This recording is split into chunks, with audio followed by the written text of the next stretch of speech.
for tuning into TTV. I'm your host, Toya, and today is Wisdom Wednesday, where we're going to add some wisdom into your life, okay?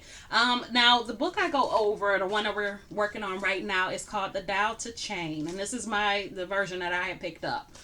Picked this up some years ago, but it serves its purpose. It goes through all 81 or 82 verses of the Tao Te Ching. Now, if you haven't never ever heard of what the Tao Te Ching is, what it is it's a gathering or collection of old wise proverbs, basically.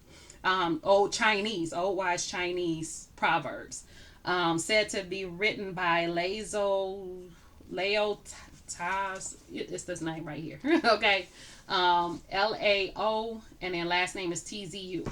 And I think that just, if I'm not mistaken, don't quote me on this part, but I think that just means old Chinaman or something like that. But what it is it's a collection of, like I said, proverbs, almost 5,000 years old. So this was 4,500 years ago, that they wrote these. But what's fascinating for me is how it still applies to a lot of the situations and things that we come across today in our modern society. It's still relevant. And so I'm going through this journey, and I'm going through it with you. So this is what I go over every Wednesday until I complete this book, and then I'll figure out something else to go over with you guys. But this is where I started.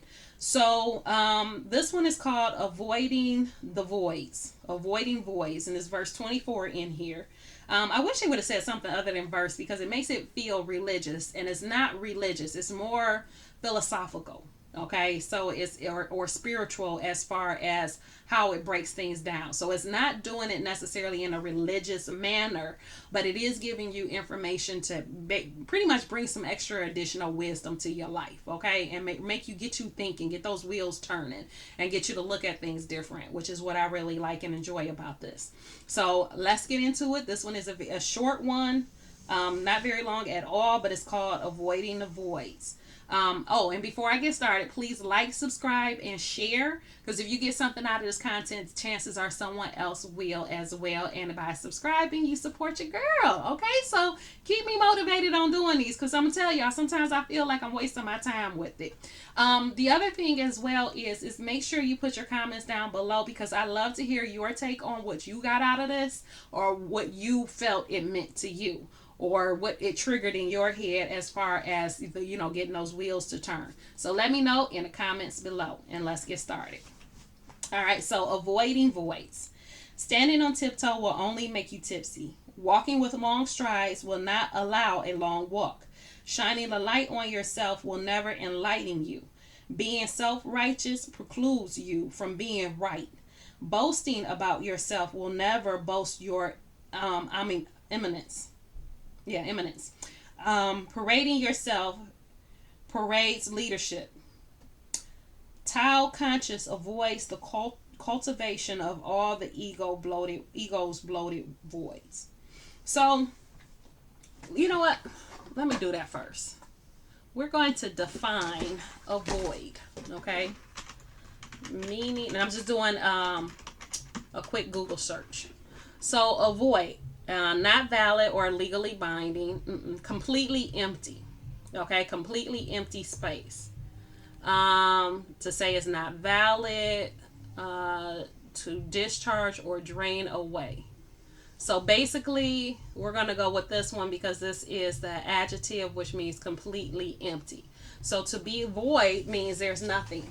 And how many times have we felt like that in our own lives, where we felt like we're walking through this void, where we're not feeling anything, we're not connecting to anything, we just feel like we're just going through and just existing. Okay? It's not a good or pleasant feeling to have.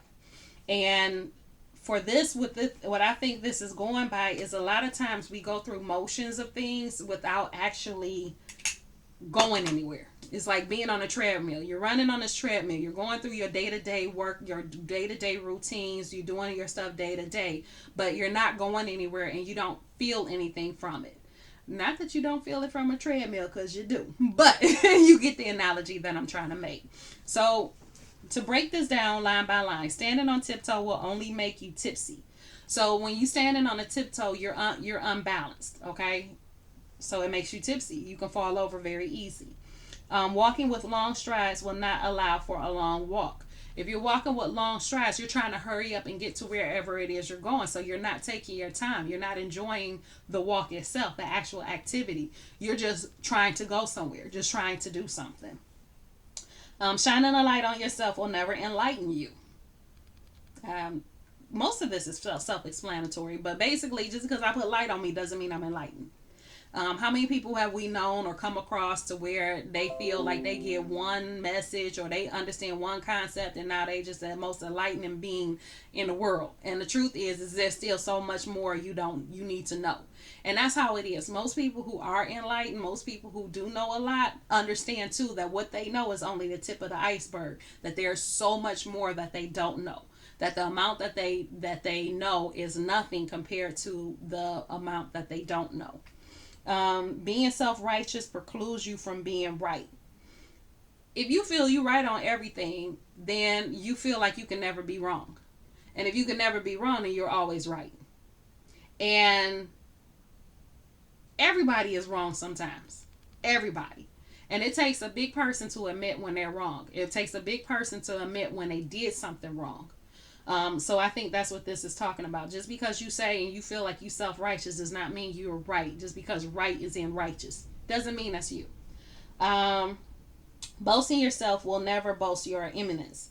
So just because you boast in yourself and you giving yourself all these accolades does not mean that everybody around you is going to feel that same way.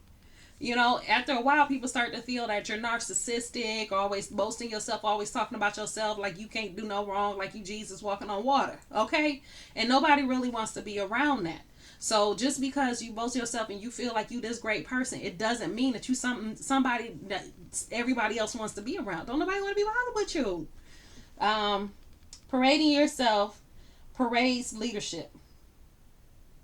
So or pararise. I don't even know what that word means. Let's look it up too. Okay. Pararise.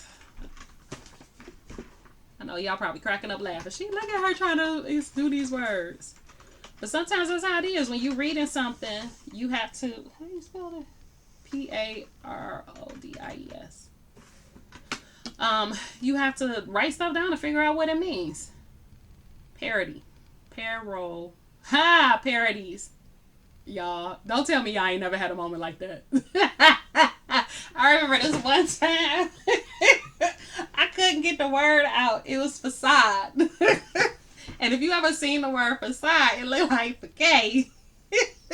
And I remember talking to my sister about it. I was like, yeah, the facade. And she was like, do you mean facade? Cracked up laughing. But sometimes it's like that. Whatever. You got to be able to laugh at yourself. Okay. So anyway, parodies. Girl, parading yourself. Parodies leadership. So of course we know parodies is an imitation. Parodies is an imitation of the style or a particular writer, artist, whatever. It's basically you imitating something. So just because you parading yourself around, it doesn't mean that you're a leader. I'm gonna be laughing about this for the rest of the day, y'all. But anyway. It doesn't mean that you're a leader just because you parade around and you boast yourself and you doing all of this stuff to make yourself feel like that's what you are. Doesn't mean that's what you actually are. You're just imitating being a leader. Okay, so the Tao consciousness avoids the cultivation of all these ego bloated voids.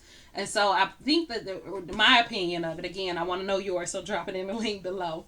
But my opinion, what it is saying is that when you're going to doing the Tao, when you're going through the book and the Proverbs and things like that the whole purpose of it is to cultivate a new person of who you are, to remove the ego from being the main character or the center character of yourself and how you present yourself to the world. And so these other things, like standing on tiptoe, walking long strides, shining a light on yourself, being self-righteous, boasting about yourself, parading yourself around, those are all voids because they're empty. They don't mean anything to anybody, not even to yourself. It's just something you're imitating, just something you're pretending to be. And so it's empty. It's without anything. And so when you're going down this road and when you're trying to become the best version of yourself and you're trying to walk the path or find your purpose in life, then when you're trying to go through all of that, you have to let go of the ego and you have to let go of all this other mess, because that's what it is in the end. It's just a bunch of mess. Okay, it's not who you are. It's not who you're trying to be. It's not fooling nobody. You just putting yourself out there clowning around. That's basically all it is. And people are probably gonna laugh at you behind your back. Not that that matters, cause y'all probably gonna be laughing at me in my parodies. Cause I'm laughing at that because that was funny. But anyway, so people are always gonna laugh at you and have something to say. But the point is if you're trying to do all of this to impress other people, just stop. Just be yourself. The best impression that you can give on somebody is being your true, authentic self. So let go of all the voids, let go of all this emptiness, all these things you trying to be and how you trying to act and you trying too hard. Don't try to be anything other than who you are, because who you are is amazing. It's beautiful. And it's only one you. No, we hear that all the time, and you may have lookalikes out there, but even if you go and you meet twins, both those twins do not have the exact same attitude. They do not have the exact same likes and dislikes. They don't have the same. They are two different people, but they just look a lot alike. So nobody is made just like you. Nobody. So be you. Be your authentic self, and let the rest of that go. Don't nobody need to know anybody other than who you truly are, because that benefits you and yourself, and it benefits everybody else around you, and will take you so much further than will trying to be something you're not, because that's an act and it's just something that's empty. It's not even in you. It's not doing no good and not fooling anybody. So that's my take on it. Like I said, please leave your comment down below. Tell me what you think, what you got out of it. Even if it's to laugh at me and my parodies. I don't even know what I said at first. I don't even know what I said at first. But y'all know it's like that sometimes. You got to look up a word. Like, what's that word? Oh. English language, y'all. English language. But I love you guys, and I will talk to you guys tomorrow.